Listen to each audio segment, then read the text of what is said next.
Y bien, hoy día el Comercio publica una nota sobre las inconsistencias de la versión de Alejandro Toledo, la versión que él diera el día lunes en el Congreso, en la Comisión de Fiscalización. Aparentemente no, realmente el Comercio ha tenido acceso a los documentos que dejó el propio Alejandro Toledo en la comisión y sobre esa base construye un análisis que efectivamente muestra estas inconsistencias. Hemos invitado al abogado tributarista César Luna Victoria para ver con él este tema. César, ¿cómo está? ¿Qué tal? Buenas noches. ¿Qué tal?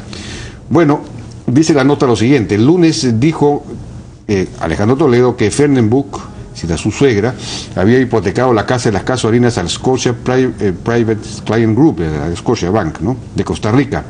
Pero en realidad fue hipotecada, según los documentos que hay, a Ecoteva Consulting Group, a la empresa que ella misma presidía. O sea que fue hipotecada a la empresa, no al banco. Es decir, no es el banco el que ha prestado, por lo visto, sino Ecoteva. Bueno, después dice lo siguiente: el 24 de julio del 2012, el Scotia dio a Ecoteva un préstamo de 3 millones. La hipoteca de la que habló Toledo el lunes y cuya documentación presentó escuetamente es en realidad un contrato de mutuo hipotecario firmado entre Ecoteva y Eva Fernenbuch, es decir, no con el banco, mediante el cual la suegra de Toledo hipotecó la casa de las casuarinas a Ecoteva por un préstamo de 3 millones. Pues dice más adelante la nota: uno de los argumentos de Alejandro Toledo para explicar cómo un banco había prestado 3 millones a una señora que este mes ha cumplido 86 años es que la casa había sido hipotecada a la entidad financiera. Que esa es la contradicción, ¿no? Después dice lo siguiente: el contrato de mutuo hipotecario es del 18 de julio del 2012. Esto es extraño porque las transferencias bancarias para la compra de la casa fueron realizadas el 24 de julio. De hecho, el contrato de compraventa suscrito entre Fernenbuch y el matrimonio Arbolú León Prado es el 26 de julio. Es decir, de acuerdo a la documentación con la que Toledo se defendió, su suegra hipotecó una casa que aún no había comprado. A ver si nos puede explicar esto, por favor. Pues a ver, lo que no tiene explicación es que hay dos historias.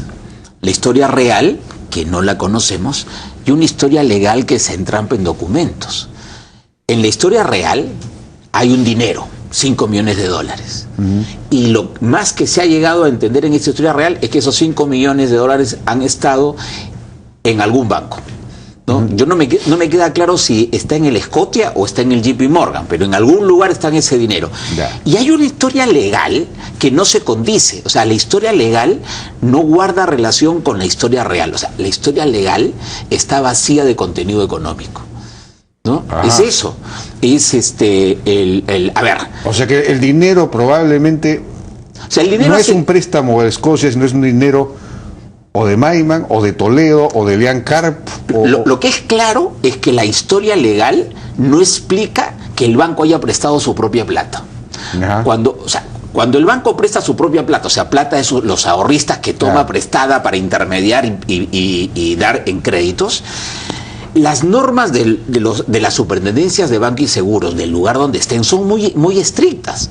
Porque un banco no puede prestar asumiendo riesgos el dinero de sus ahorristas. Y la principal condición que le pide la superintendencia a un banco cuando presta es que el deudor sea solvente. No que tenga garantías, porque el negocio del banco no es andar por la vida rematando inmuebles para cobrar los créditos hipotecarios. El negocio del banco es cobrar los créditos. Cuando un deudor no es calificado, las normas de superintendencia obligan al banco a hacer lo que se llama una provisión. ¿Qué significa esto? De las utilidades del año, hacen una reserva para cubrir el riesgo de una posible incobranza futura. Y esta reserva son menos utilidades para los accionistas. Entonces ningún gerente se va a pelear con su accionista para decirle: este año no te doy todas tus utilidades porque yo he prestado a personas que que realmente no son solventes. Y solventes no es que tengan mucho patrimonio, solvente es que tengan un flujo de dinero para pagar las cuotas. Entonces, por las historias, a mí me queda claro que esta no es plata del Scotia ni del JP Morgan, es plata de alguien. Lo que conversamos es: el banco le ha prestado a la señora Eva Fernenbuch o a Ecoteva le ha prestado la plata de alguien, no le ha prestado la plata del banco. Claro. Ese alguien puede ser Maiman, Toledo, su esposa, algún alma caritativa, pero esa es la explicación económica. Ahora, si fuera Maiman, ¿qué sentido tendría que, digamos, haga ese préstamo a una tercera persona? Bueno, por decir, lo que ha dicho Toledo es que Maiman no ha prestado, sino que ha dado aval. Aval, con lo cual tampoco casa con la cuestión real, porque el deudor, de acuerdo a eso, es Ecoteva. Sí. ¿Qué solvencia tiene Ecoteva? Una empresa que a esas fechas habrá tenido pues 15 días de constituida, con dos socios que ya sabemos quiénes son, pues la señora esta que limpiaba y el señor que tenía la seguridad, con un capital ridículo, sin ninguna actividad económica, sin ningún estado financiero al costado, sin activos. Entonces, ese crédito del Scotia a Ecoteva tendría que haberse provisionado. Igual si le hubieran prestado directamente a Eva, porque la señora Eva y Ecoteva no califican para ser deudores solventes. Ahora, aparentemente, dice la nota de Comercio que Alejandro Toledo también dijo ante la comisión que el Scotia había prestado 3 millones de Ecoteva gracias a una garantía de hasta por 20 millones de dólares presentada por Maiman. Los documentos, dice, sin embargo, revelan que el dinero salió del banco sin garantía. Eso es cierto, porque los bancos solo prestan créditos hipotecarios cuando la hipoteca está inscrita, porque aquí y en cualquier lugar del mundo la hipoteca solo existe cuando se inscribe en registros públicos. Antes es inexistente. Hay normas expresas. Y aparentemente, además, esta hipoteca no era una hipoteca al banco, sino una hipoteca a Ecoteva, de Fernando Ecoteva, es decir, sí, no al banco. Tampoco casa, pues tampoco casa. Tampoco casa, porque, lo dicho, ni Ecoteva ni la señora Eva tenían solvencia para prestar. Entonces los bancos, cualquier banco, no ha podido prestarle el dinero. Ahora dice que lo que sí hubo fue un nominee agreement, similar a una carta fianza suscrito por el Merhalf Group, empresa de Maiman, claro, y Ecoteva. Pero nuevamente, voy a prestar 5 millones contra un aval o contra una hipoteca.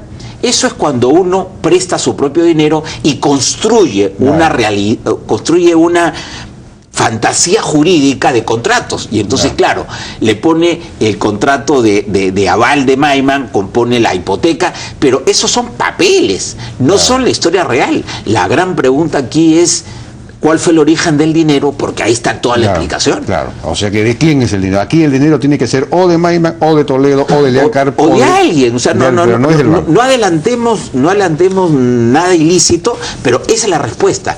No el camino, la carretera por donde se dio el dinero, esas son ficciones jurídicas. Es de dónde parte el dinero y quién era el titular. Porque lo que queda claro es que ese dinero no es de ningún banco. ¿Pero qué sentido tiene esta hipoteca de Eva Fernando? Es crear pues la fantasía jurídica, ¿no? Es una hipoteca montada, digamos, creada, pero no efectiva, es decir, no exacto, tiene... Y muy eficiente. Es para decir que esa es la Quien garantía. Imaginó esto creyó, no, acá se van a quedar con la hipoteca, se van a quedar con el aval de Maiman, pero es claro que a estas alturas esa historia es deficiente. No resiste la pregunta: ¿dónde estuvo el dinero inicialmente? ¿De quién era? Porque no es del banco. De acuerdo. César Luna Victoria, muchas gracias por tu participación en la Hora N. Vamos a una pausa, regresamos ahora con la antropóloga Norma Fuller para ver el tema de la ley de feminicidio que se acaba de dar, subiendo las penas al feminicidio y creando este tipo. Y luego vamos a estar con César Botetano. Regresamos.